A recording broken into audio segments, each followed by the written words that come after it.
back with some more news. Join us now as we look at the wildest news stories and rumors you need to know, including a major WWE return incoming. AJ Lee demands this creepy fan to stop. A wrestler pooped his pants on SmackDown. WWE has been accused of stealing ideas. A WWE screwing over talent. The top WWE name debuting a new character. Jey Uso was caught in 4K, and much more. Now, first story looks at a major WWE return incoming. At top of today's news is a report relating to a major WWE return. Chad Gable has been out of action for some time, but we finally have some positive news when it comes to his medical status.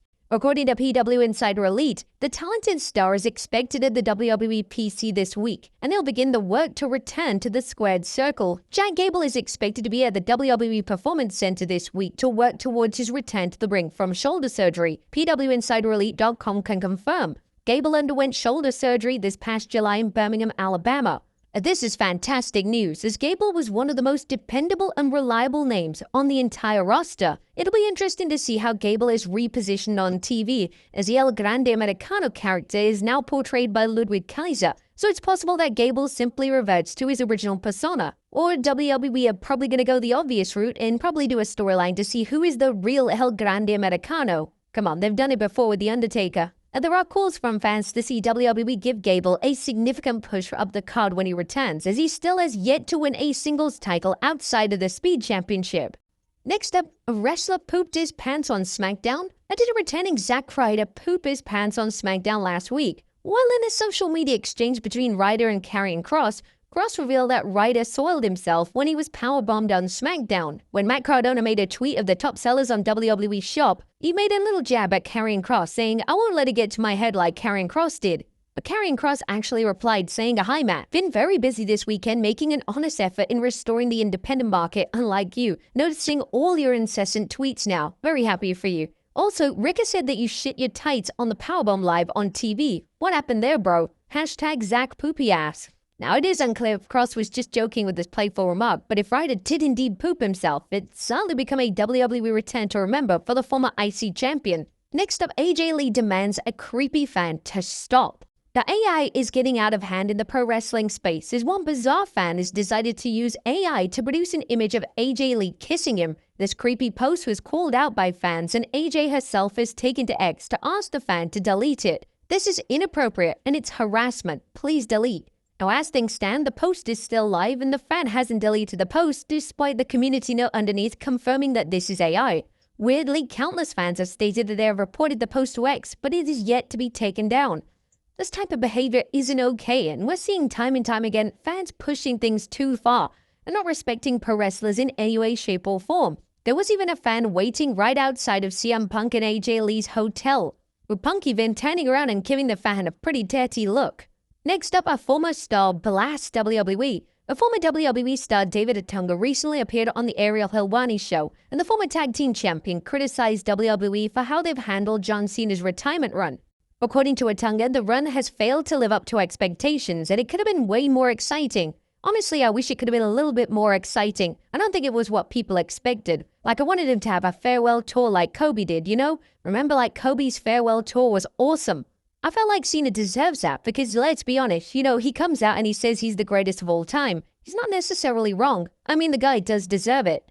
A specific criticism was then directed at his final match on Raw, as Otunga stated that he would have preferred to see Cena in a 1v1 encounter. And I just would like to see more. I don't know what it would be, but I just wanted them to put more into it. Like his last Raw MSG, the 6-man tag. It was cool, but I would have preferred to see him have a one-on-one match that was just great. Like, show us what John Cena did. Leave us with what we know him for on Raw. Otunga is pretty much sharing the consensus of the audience in the interview here, as a lot of Cena's booking in 2025 has quite rightly received vast criticism from the audience. But he's also accused WWE. Speaking of David Otunga, during that interview, he outright accused WWE of stealing his creative ideas. According to Otunga, he's pitched that he could shake up pro wrestling, but he can't reveal it as WWE has stolen his ideas in the past. I actually have a really dope pitch that would be awesome, but I can't share it because somebody will steal my idea. WWE's stolen so many of my ideas, you know, over the years, and they're legally allowed to contractually because they would own my IP, anything I can come up with.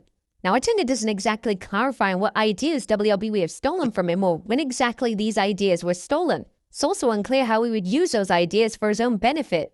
Nevertheless, Otunga hasn't ruled out a return to pro wrestling, as in the interview he stated that he'd be interested in a return to wrestling in a Paul Heyman-esque role. Unfortunately for Otunga, accusing WWE of stealing his ideas probably isn't the best way to get back in the industry, especially a company like WWE, so he may have to try his luck in a promotion such as AEW. But are AEW coming for WWE? Now, are we about to see the next incarnation in the war between AEW and WWE? Well, according to Tony Khan during his interview with Ariel Helwani, AEW are officially closing the gap on WWE, specifically SmackDown and Raw.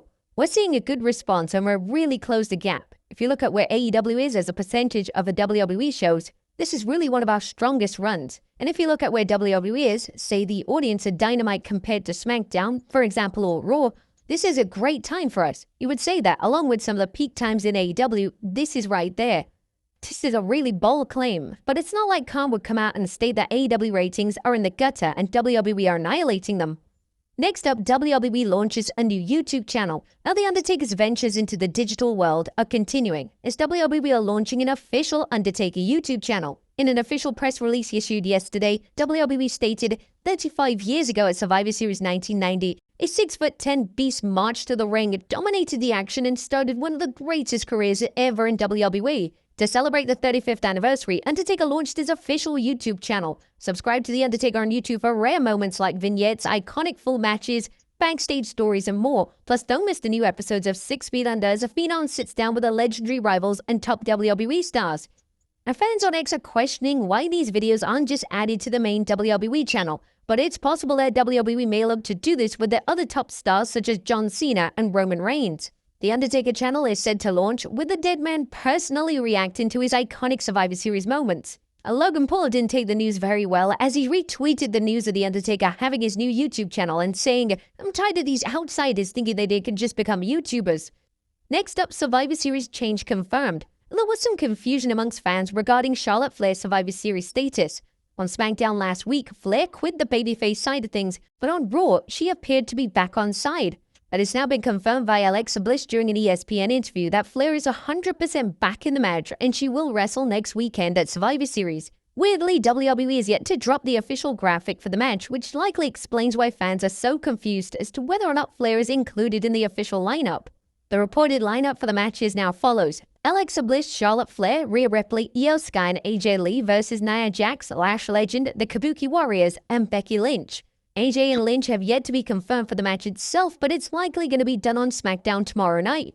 For the men's side of things, it looks locked down with that match being as follows: Braun Breaker, Bronson Reed, Brock Lesnar, Logan Paul, and Drew McIntyre take on Roman Reigns, CM Punk, Cody Rhodes, and the Usos.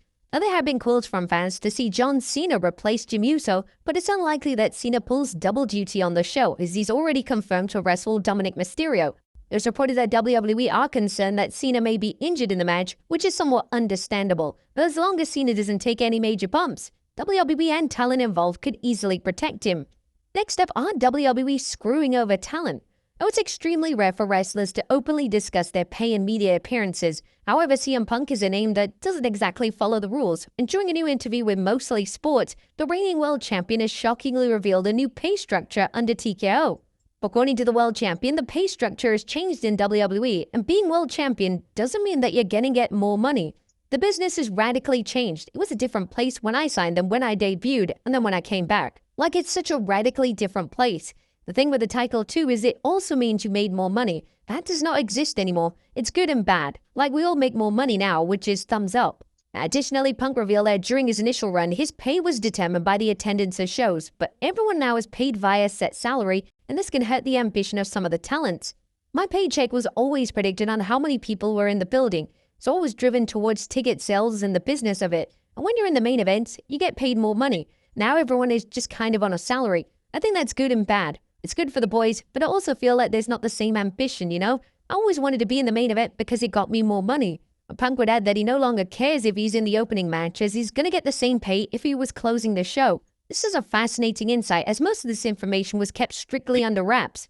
Naturally, these revelations from Punk are going to lead to a ton of criticism. This criticism will especially come from the wider media, as WWE no longer financially rewarding talent based on their success or match position on PLE is a vast overhaul. Next up, Jey Uso caught in 4K. Jay must be one of the smartest wrestlers of all time, as when Brock Lesnar's music hit on Raw, Jay made the bold decision to hide right out of plain sight from the Beast incarnate. The video captured Jay as soon as the music hit, hiding over in the Prime Bottle section. He didn't want any of that smoke, and we don't blame him. And finally, a top WWE name debuting a new character.